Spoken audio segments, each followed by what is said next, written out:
Hi, I'm Richard from Shirley Aquatics.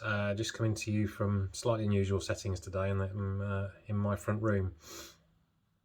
I'm just getting over a bit of a bout of COVID, so sort of put the time to good use. My daughter had a little fancy goldfish tank in her room, and had two fancies that she loved to bits and had for a number of years. And unfortunately, about a month ago, one of them passed away. And then every night she was in floods of tears because although the one was still there, she was just remembering the one that she'd lost. So I came up with a great idea of taking the tank out of her room. The one remaining fancy goldfish had a vacation back at the shop, and then I thought we had one of the old plant tanks that was going spare, so I thought I'd put that in the front room and surprise everybody. Big mistake, huge. When my wife saw it, it was with that tank's not going on top of my sideboard and all this. So I think we've got over that now. But I have been given some quite stringent requirements, so in that it's got to stay clean. I'm not allowed to drill into the sideboard, which means no external filter. And yeah, so I just thought I'd go through, start setting it up, and see where we get to. So this is the tank, and there's the infamous sideboard. It was originally a 4-foot KFH tank, which is a rimless tank, opti-white glass. It's been well loved. There are quite a few scratches on there. There's an overflow pipe there, which I'm going to block off. And then we've got the Oasa internal filter there. I've gone for one with a heater in. The plan being I want to put fancies in there, but also put some more tolerant catfish in there, so we can get a bit of keep the tank clean. I haven't really planned this out, other than I know roughly what I want it to look like. We're big fans of the River Y. We go there when we can. It's a nice environment, so I thought I'd get some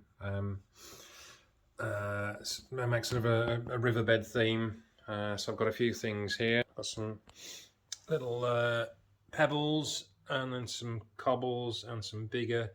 These things are in the shop there. I think there's a multi-buy on them, but they're $6.99 for the bigger ones, and then these we do in smaller bags.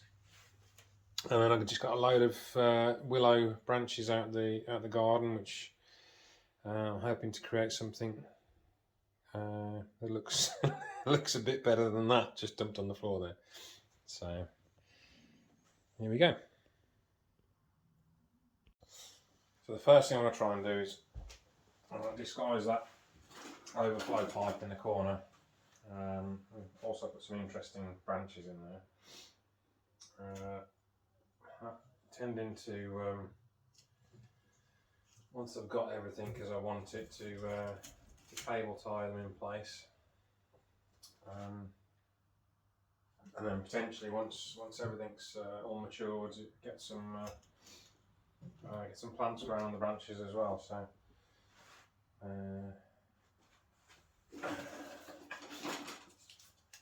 this is a bit of a suck it and see. I'm sure we'll get there.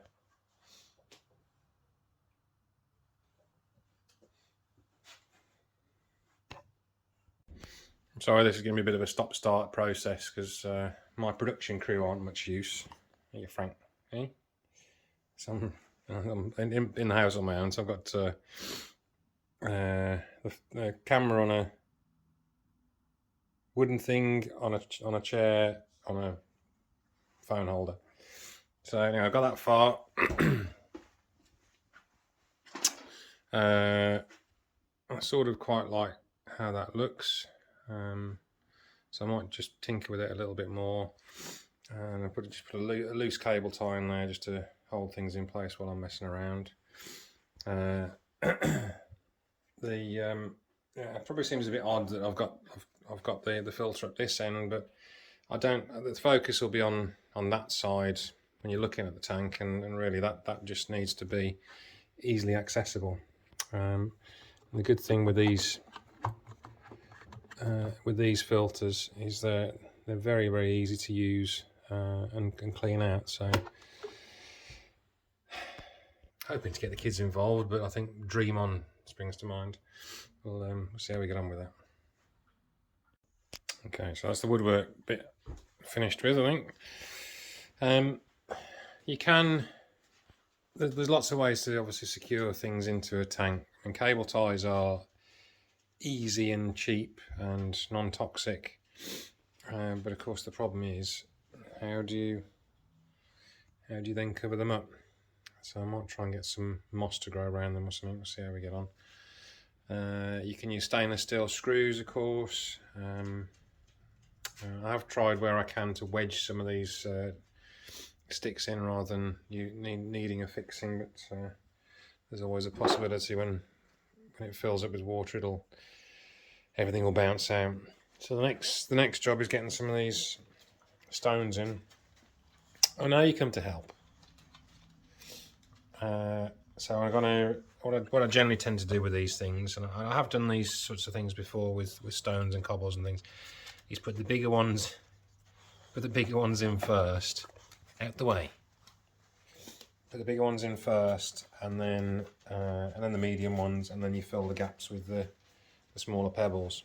The plan being that I want to get like a bit of a flow from the taller wood on the right hand side down towards that area, which I know tends to point towards the filter, but we'll ignore that. So that's the rocks in now, apart from the pebbles.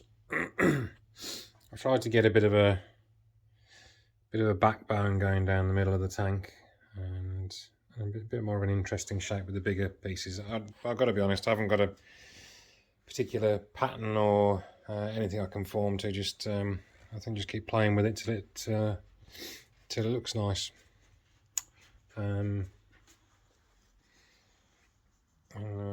Quite pleased with that.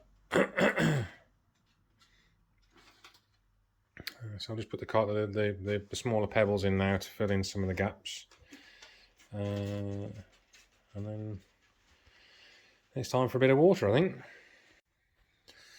So I think we're there. Get the hose pipe in a minute. I've actually got loads of those little pebbles. I've not put too many in. And they often look great to try and, if you've got some sort of shape you want to emphasise, they're quite good at establishing that. I mean, you can. I might actually put a few more in, because they will over time they will sink into the sand. So I can always take some out if needs be. But yeah. Next step, water. Just a quick little tip: if when you're filling a tank up, even if it's with a bucket, but certainly with a hose, if you put a bowl or a side plate or something in, just to take the main brunt of the flow from the hose, then it stops everything being blown around everywhere. And also make sure that, as I said in the very beginning, I must cap off the overflow bit that I've now buried in all those tweaks somewhere. So I must remember to do that, but I'll only fill it up to below the neck of that. And there we have it. It's everything's all working. Got the filter running, nice and clear. The only thing I will change is the light. I bought a little compact desk light off Amazon.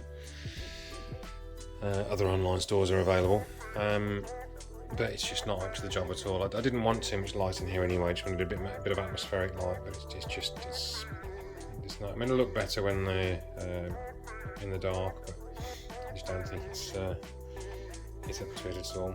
So I'll probably stick a little AI prime on there or something like that, just a little unit.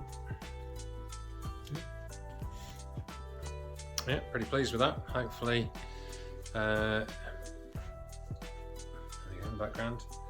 Hopefully, my daughter will like it and and equally as important, my wife will like it as well. It might be the first of many tanks we get in here. So that's it.